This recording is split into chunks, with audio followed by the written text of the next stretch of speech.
fighting games were kind of the first time that I took something which I thought I couldn't do, and I did that shit. And, like, I'm not great about it. Like, my execution is not fantastic. But fighting games are kind of what took me out of, yo, Boba Tea with one more gift sub, thank you. Fighting games are kind of the thing which taught me that I could actually get better at something if I worked at it. Which I know is kind of a weird thing to say, but, like, as a kid, I grew up and I felt like I was either good at things because I was good at them, or I wasn't good at things because I wasn't good at them. And there wasn't really a whole lot of thought as to how practice could actually make me feel like I was getting better at something. Like, I knew, you know, adults in my life would tell me, hey, if you practice this thing, you'll get better at it. But I didn't actually, like, I didn't feel that in my bones, you know? It wasn't something I felt in school, and it wasn't felt, you know, with, like, Little League soccer or whatever. I even did debate in high school for several years, and I didn't feel like, I was getting better at it. I just felt like either I was smarter than the other person, or I wasn't. All right, thanks for coming through again, Boba Tea. Thanks for all the subs, you beautiful, beautiful person. And hell yeah, hit the gym. That's what I like to see. If the outcome of watching the stream is that all y'all hit the gym afterwards, then fuck yeah, I'm doing some good in this world. But yeah, fighting games were kind of the first thing that made me feel like if I worked at a thing, I could get better. And it made me want to work at it, right? Which is super cool. It's really powerful to discover that as a kid. So when you say you can't do something, like, after playing fighting games, like, you kind of just realize you can do whatever you want. You just have to work.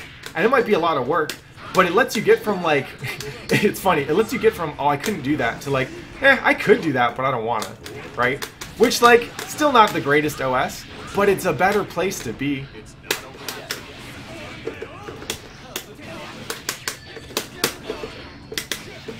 And it's funny, like, even once I started playing fighting games, like, I knew that execution was my weak spot, right? I thought of that as a thing that I just couldn't do. And so I'd pick characters that rewarded, like, more simple execution, right? It's why in CVS2, a lot of who I play is just, like, the one-button characters, or the big-button characters, right? Because I don't trust myself to be able to execute combos in that game, especially in tournament when I'm not playing it that much. And this was true even then. But when I started playing Marvel 3, and I picked Zero, I remember just telling myself, like, yo, learn the lightning loops. You love this character, you love playing with them, learn to do the fucking lightning loops. And so I practiced lightning loops almost every day for a whole year. This was after EVO 1 year, where I didn't do lightning loops, and I was like, I should just learn how to do this if I'm gonna bother putting in the work of going to tournaments. And so I did that shit, and, like, it felt good. It felt good to level up my execution and do more than I thought that I could do. And that's the attitude that I think you should be bringing to everything, right? And if fighting games can teach that, it's fucking fantastic. So I don't want to hear people in chat being like, yo, I would play this person, but I can't do that. You can't do it right now.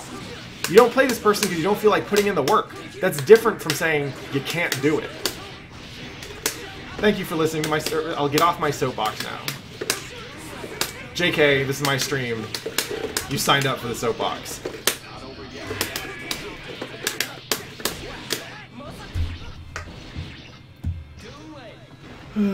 Life advice is what I'm here for. It just happens to sound like fighting game advice. Because life is a lot like a fighting game, baby.